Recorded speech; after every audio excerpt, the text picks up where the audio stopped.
Hello,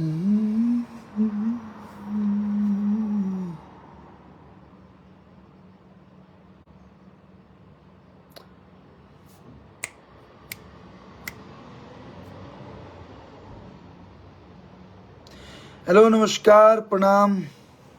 जितना लोग हमके देख रहा बा और बहुत दिन बाद आप सबके बीच फेसबुक पे लाइव। और सबसे पहले आप सब लोग के स्वतंत्रता दिवस के बहुत बहुत शुभकामना। Happy independence day. भारत माता की जय। जय हिंद, जय भारत। जितना लोग धीरे धीरे जुड़ रहा बानी, सब लोग के स्वागत बा। धीरे धीरे जुड़ी और ज़्यादा से ज़्यादा ये लाइव के शेयर करी ताकि आप लोग के बीच कुछ जानकारी देवे के हा। हम जानते नहीं कि बिना बतौले आप सबके बीच लाइव आइल बनी। परविंद तिवारी, टीजर मस्त बा भैया, बहुत बहुत धन्यवाद। देखिए, दिल के बात हमारे भाई लोग जान गए। जय हिंद सनी सनी तिवारी जी, लव यू। अरविंद अकेला, आप भी अरविंद अकेला, हम भी अरविंद अकेला। आशुतोष अकेला, सोनू जी, टीजर बवाल बा भैया, धन्यवाद।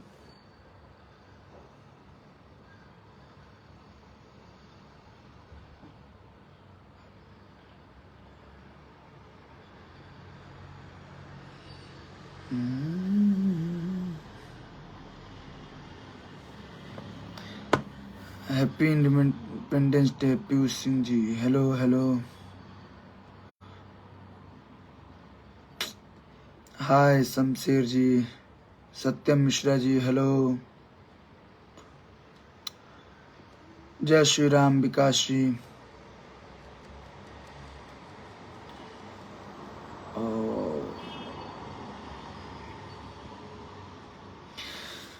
जय हिंद अंगद कुमार जी। तो आप लोग के एगो बात बतावे के रहा कि सुबह सुबह अभी तो अंबानी लंदन में अपने फिल्म के शूटिंग कर रहे बनी, ऐसे फिल्म के बैनर तले। लेकिन आप लोग के बतावे के रहा कि आज ही सुबह में स्वतंत्रता दिवस के शुभ अवसर पे हमारे एगो बहुत ही प्यारा फिल्म जेकर आप सब लोग इंतजार करते रही, जो ना फिल्म के नाम बा विद्यापीठ। तो विद्यापीठ आप सबके बीच कुछ दिन पहले हम पोस्टर भी शेयर कर ले रही और अब ओकर टीजर आप सबके बीच रिलीज हो चुकल बा ग्लोबल म्यूजिक जंक्शन से। तो जितना लोग देख रहा बानी, जे लोग देख ले बा ओकरा के दिल से बहुत बहुत धन्यवाद। और जे नहीं देख ले, आप लोग जाई और फिल्म के देखी और फिल्म के टीजर के देखी। आप लोग के रियल में प्राउड हो कि ना अब कुछ अच्छा, जैसे हम ही ना भोजपुरी के हर कलाकार लोग कहला कि कुछ डिफरेंट, कुछ नया आप सबके बीच लेके आ रहा बन जा। सो ये बारी फिर से कोशिश बा कुछ डिफरेंट, कुछ नया लेके आवे के। और आप लोग के जब प्यार मिल जाए तो हमने सारा मेहनत सफल हो जाए। तब विद्यापीठ के टीजर आप सबके बीच ग्लोबल म्यूजिक जंक्शन भोजपुरी से आ चुकल बा। आप लोग देखी। एक कहा जाना कि हर आर्टिस्ट के एगो पसंदीदा सब्जेक्ट होला कि या कैरेक्टर होला कि हम ऐसा कैरेक्टर करती ना तो हमके हर फिल्म ऐसे अच्छा होले, जितना भी हम फिल्म के लिए बनी। लेकिन कुछ कुछ कैरेक्टर प्ले करे में बड़ा मजा आवेला, बहुत अच्छा लागेला। तो वो पसंदीदा कैरेक्टर में से ई कैरेक्टर हमारा बहुत ही पसंदीदा है एगो। क्या कि हमू अभी यंग बानी और जितना भी हमारे भाई लोग अभी देखता लोग, ये सब भी यंग ही बालो, यूथ बालो। तो हमने की जो पढ़े जानी कॉलेज में ओकर एगो कॉलेज के कहानी आप लोग टीजर में देखब, अच्छा लगे आप लोग के। कई लोग कहता कि इसमें क्या आप आईपीएस बने हैं, कुछ लोग कहता कि छात्र नेता बने हैं, कुछ लोग मतलब हर लोग अपना अपना हिसाब से मैसेज कैले सा। लेकिन उ तो आप लोग फिल्म देखला के बाद मालूम चले कि हम वो फिल्म में बनल का बनी। लेकिन सारा क्या कि फिल्म के नाम बा विद्यापीठ, तो विद्यापीठ कॉलेज के वो कहानी है। तो जितना भी हमारे स्टूडेंट भाई बाणे, आप लोग जितना भी हमारे नया नया सब हमारे सब भाई बाणे, उन लोग से निवेदन बा कि आप लोग विद्यापीठ के ट्रेलर देखी, टीजर देखी और बताएं कि कैसा लागल। और बहुत जल्दी का ट्रेलर और फिल्म के भी डेट अनाउंस हुई। फिल्म के डायरेक्टर बनी, पहला बार हम वहाँ के साथ काम करनी। टीजर के एडिटिंग बहुत गजब तरीका से भइल बा, देख के मजा आ गई। धन्यवाद भाई। ए फिल्म के डायरेक्टर बनी योगेश सर, जो उनकी योगेश राज मिश्रा जी पूरा नाम है। वहाँ के पहला बार हम काम करनी, लेकिन बहुत मजा आयल। बहुत ही टैलेंटेड हैं एंड कुछ नया कुछ डिफरेंट करे के हमेशा हमें जज्बा रहेला। और बहुत ही हमरा अंदर का बा वहाँ के देखनी। और थैंक यू योगेश सर। और वहाँ के बहुत अच्छा से एक्ट करवनी हमरा से।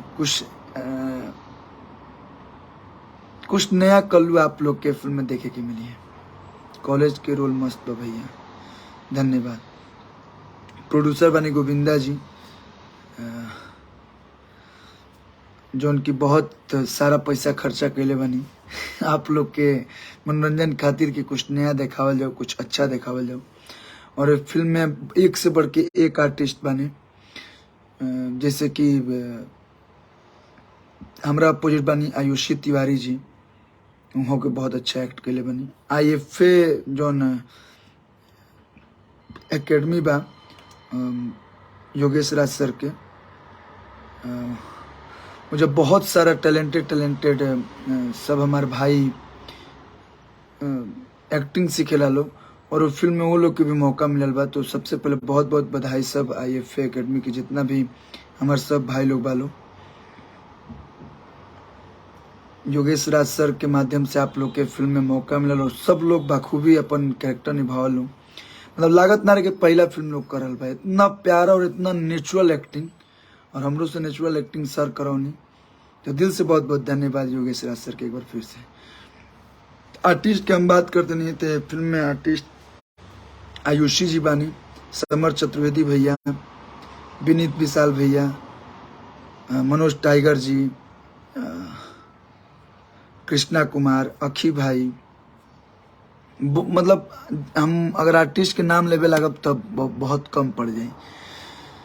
तो आप लोग ये फिल्म के टीजर के देखी, जितना लोग देख रहा बानी सारा लोग लाइव के शेयर कर दी। और जाके यूट्यूब पे विद्यापीठ के टीजर, विद्यापीठ टीजर लिखिए, आप लोग के बीच आ जाए और देख के बताई कि आप लोग के फिल्म के टीजर कैसन लागल। का वाकई हमनी के एगो अच्छा सिनेमा बनौले बानी सा। अगर अच्छा सिनेमा बनौले बानी सा तो आप लोग ज़्यादा से ज़्यादा शेयर करके और अपन ढेर सारा प्यार और आशीर्वाद दें, क्योंकि आप लोग के प्यार के बिना हमने के सब लोग अधूरा बनी जाए। तो विद्यापीठ के टीचर देखिए और अपन ढेर सारा प्यार दी। दिल से बहुत बहुत धन्यवाद। Love you all. फिर से एक बार आप सब लोग के स्वतंत्रता दिवस की हार्दिक शुभकामनाएं।